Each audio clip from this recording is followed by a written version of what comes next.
A bola chega no Ezequiel, ele mata a coxa, coloca no terreno, parou, prendeu, olhou, pensou, tem o Enio por dentro, volta a bola, fez o passe para Eric Varão, se livrou do marcador, carrega a bola, o Amazonas chegando, entrada na grande área, Ezequiel com a canhota, ele bate, foi travado, voltou para Varão, dominou, tá na área, botou na frente, bateu cruzado para o banco, gol, desvio do Luan e é gol!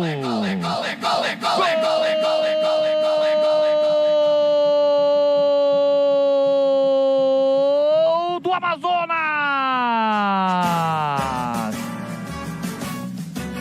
Luan Silva tem a 9 estampada na camisa. Jogada pela direita no primeiro lance. O Ezequiel no chute foi bloqueado. A bola voltou para ele, meteu para Eric Varão. Levou para o fundo nas costas do Gabriel Risso. Ele cruzou a bola, passou por toda a extensão da área, mas não passou por Luan Silva. Atento o centroavante, apenas desviou no contrapé de Pedro Rocha, quebrou e nada pôde fazer. O Igor Lucêncio ainda tentou tirar, mas não deu. Aperta o placar em Manaus, na Arena da Amazônia. O gol é de Luan Silva, o gol é do Amazonas. 7 minutos de bola rolando do primeiro tempo. Tá registrado. Amazonas 1, Ponte Preta 0. E o detalhe do gol, Vladimir Catarino. Teve espaço, né, o Eric Varão para fazer a jogada lá pela ponta.